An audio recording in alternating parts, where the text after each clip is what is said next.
Who was Ben Franklin? By Dennis Brindell Fradin. Illustrated by John O'Brien. Who was Ben Franklin? Benjamin Franklin was a man of many talents. He was a statesman. Perhaps only George Washington did more than Ben Franklin did to free the United States from England. He was a scientist. For one thing, Ben discovered the nature of lightning. He was an inventor. Thanks to him, we have lightning rods and bifocal glasses. He was an author. He wrote a famous book about his experiences. And people still use the phrase haste makes waste and other sayings that Ben made popular. Ben did much more in his long life. He began America's first general hospital. He started one of America's first libraries. He helped create the United States Postal Service. Ben did so much that some people claimed he had magical powers. But he was a flesh and blood person. In fact, his life was often sad. As a youth, he ran away from home because he was beaten. Later, he lived far away from his wife. And a fight over politics came between Ben and his son. This is the true story of Ben Franklin, statesman, scientist, inventor, author, and human being. Chapter 1. Catching Lightning a Bottle. On a June day in 1752, a storm approached Philadelphia. The sky grew dark. As thunder rattled the windows, people ran inside. But in a house at the corner of Race and 2nd Streets, two people were getting ready to go outside. One was 46-year-old Benjamin Franklin. The other was Ben's 21-year-old son William. Billy picked up a strange-looking kite. His father had made it for just such a stormy day as this. A metal wire stuck out of the top of the kite. A metal house key was tied to the end of the kite string. Ben grabbed a jar and put it under his coat. The pair dashed through the rain with the kite and the bottle. They stopped when they came to a field. Billy ran across the field 3 times trying to fly the kite. Finally, the wind did its work. Up soared the kite, higher and higher. Soon it was just a speck in the clouds. Ben took the kite string from his son. Then they went into a nearby shed and waited. As Ben held the kite string, they both felt excited and scared. With his son's help, Ben was trying to answer an old question. Were lightning and electricity the same thing? Ben suspected that they were. He hoped that flying the kite in the storm would prove it. Ben believed that electricity in thunderclouds could cause lightning. The wire on their kite would draw electricity from a cloud, Benjamin hoped. The electricity would run down the kite string to the key. There it would make a spark that he would feel. But the experiment was dangerous. What if a giant lightning bolt struck the kite? The current might kill Ben and perhaps Billy as well. As the lightning flashed nearer, Benjamin touched the key. He felt no electric spark. He tried again. Still he felt nothing. Finally, the storm seemed to be overhead. Ben and Billy held their breath as a black cloud swallowed the kite. Benjamin pressed the key. Nothing. Then suddenly he felt a tingle. He had felt shocks like this before in his lab. A spark from the cloud had electrified the kite. The spark had zoomed down the wet string into the metal key, where Ben could feel it. With Billy's help, he had proved that lightning was electricity. But the father and son weren't done. Ben took the bottle from beneath his coat. It was called a Leyden jar, and it stored electricity. The glass jar had a metal rod sticking out of it. Ben touched the rod of the Leyden jar with the key. The electricity flowed from the key into the bottle. When he finished putting the electricity into the jar, he reeled in the kite. Then Ben and his son went home with the kite and the bottle of electricity. News of the experiment spread. Ben Franklin became famous for proving that lightning was electricity. But he wasn't satisfied. Now he wanted to make lightning less dangerous. Within a short time, he invented the lightning rod. A metal rod was fixed to the top of a building. When any lightning hit the rod, it would run into the ground through a wire. The building and the people inside would not be harmed. Ben placed a lightning rod on his house. By the end of 1752, other Philadelphia buildings including the state capitol also had them. Lightning rods were later put up around the world. The kite experiment made Ben a famous scientist. His lightning rod made him a famous inventor. He was showered with medals and awards. Because Ben had made lightning less of a danger, some people called him a magician or wizard. People who knew him laughed at such talk. To them he was the same Ben Franklin they had always known. He was brilliant, to be sure. But he was definitely a man and not a wizard. Chapter 2. Young Ben. Benjamin Franklin was born in a house on Milk Street in Boston, Massachusetts, on January 17, 1706. There wasn't any United States yet. Massachusetts belonged to England. It was one of England's 13 American colonies. Ben's family was large, very large. He was number 15 in a family with 17 children. As often happened back then, 4 of the children died young. His parents, Josiah and Abia Franklin, were not rich. Still, they got by. Josiah ran a shop called the Blue Ball. He made and sold candles and soap there. Next to the shop was the family home. It had just 2 rooms downstairs and 2 upstairs. Young Ben shared a bed with a brother or 2. Josiah and Abia wanted Ben to become a minister. But Ben had 2 strikes against him. First, he had been born on a Sunday. Many people believed that a Sunday baby was a child off the devil. Also, he was left-handed. That was said to be another mark of the devil. His father punished Ben when he caught him throwing a ball or writing with his left hand. It didn't work. Ben was a lefty for life. Something else made his parents doubt that Ben would make a good minister. He was a smart aleck. For example, every evening Josiah said a long prayer before supper. One day Ben's father was packing fish into a barrel. Why didn't his father say grace over all the fish in the barrel at once? Ben suggested. Then Josiah would not have to waste time saying grace at each evening meal.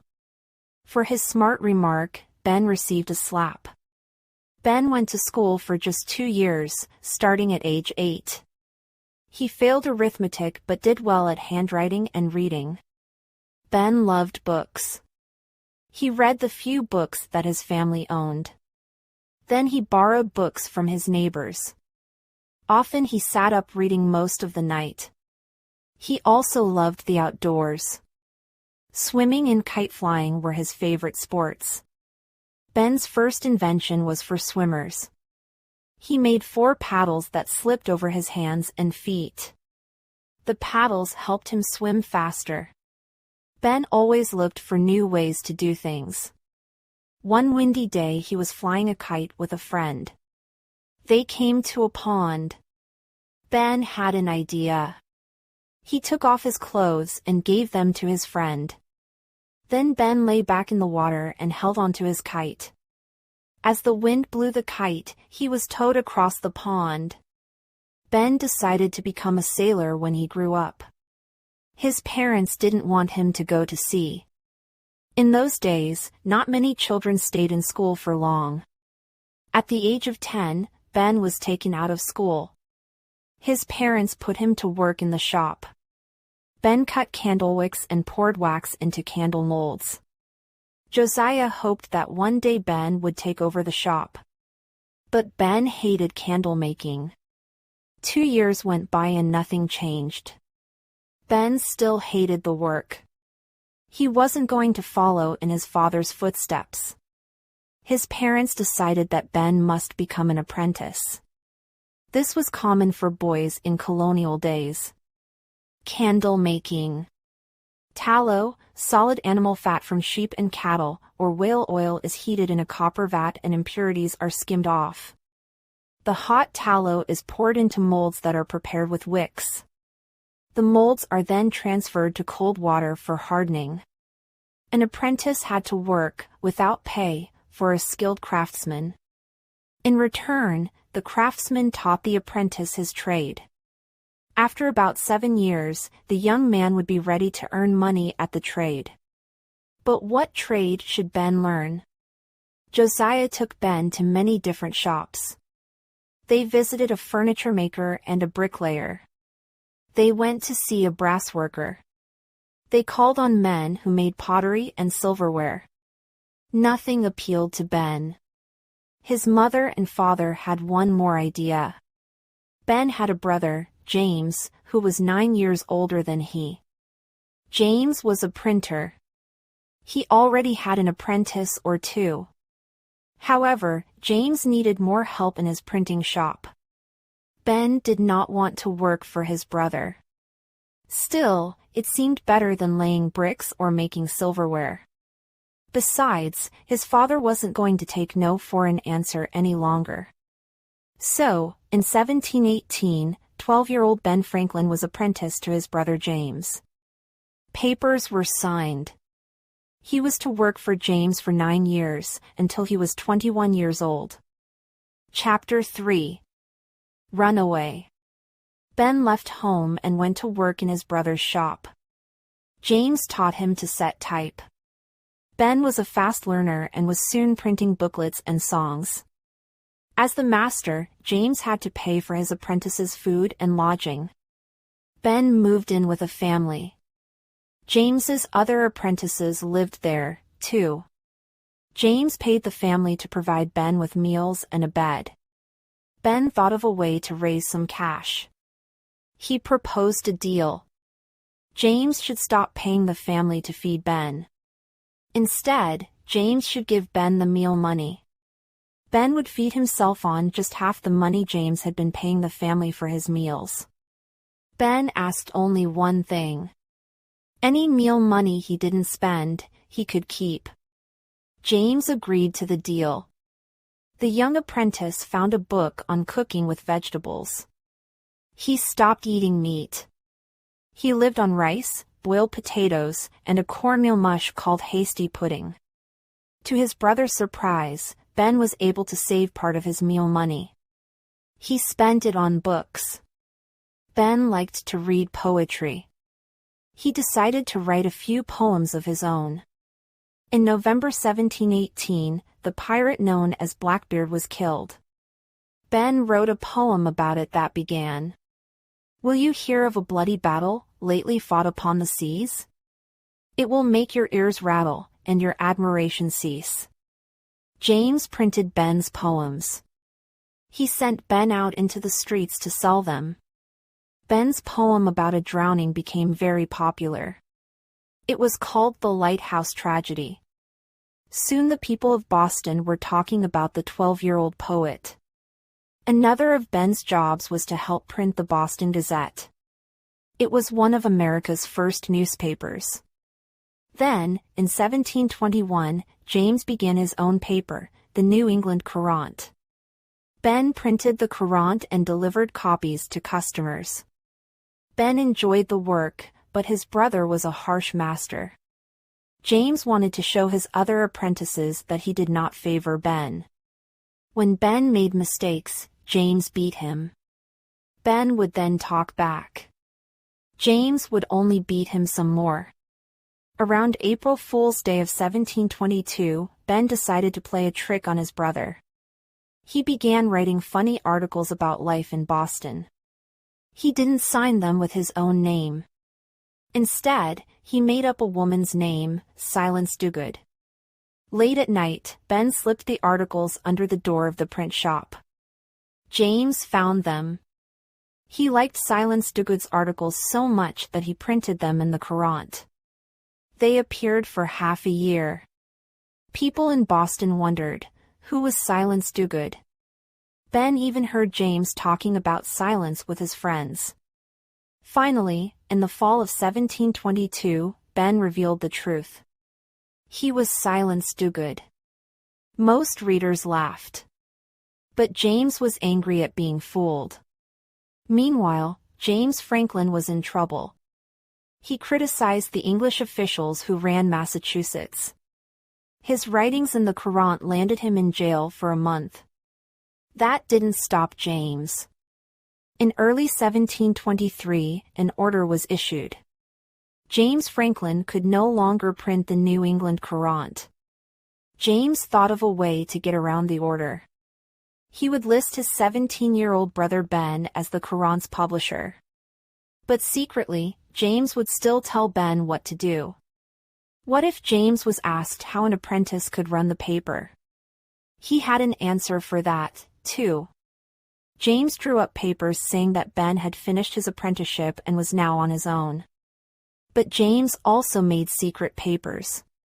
These said that Ben must be his apprentice for 4 more years. The scheme worked for a while. The problem was, Ben wanted to really be publisher. He felt that he could run the paper, and he didn't like serving as his brother's puppet. The two of them fought more than ever. James's way to settle things was to beat Ben. There came a day when James hit him once too often. Ben decided to run away. A runaway apprentice could be punished if he was caught. An apprentice. Some apprentices started as young as 7 or 8. They weren't paid but learned a trade. About 7 years later, the apprentice was ready to get a paying job. But Ben figured his brother wouldn't come after him. If James tried to catch him, Ben might reveal the scheme for running the newspaper. James could end up in jail again. A friend of Ben's helped him stow away on a ship. In the fall of 1723, Ben boarded the ship with just a few coins in his pocket.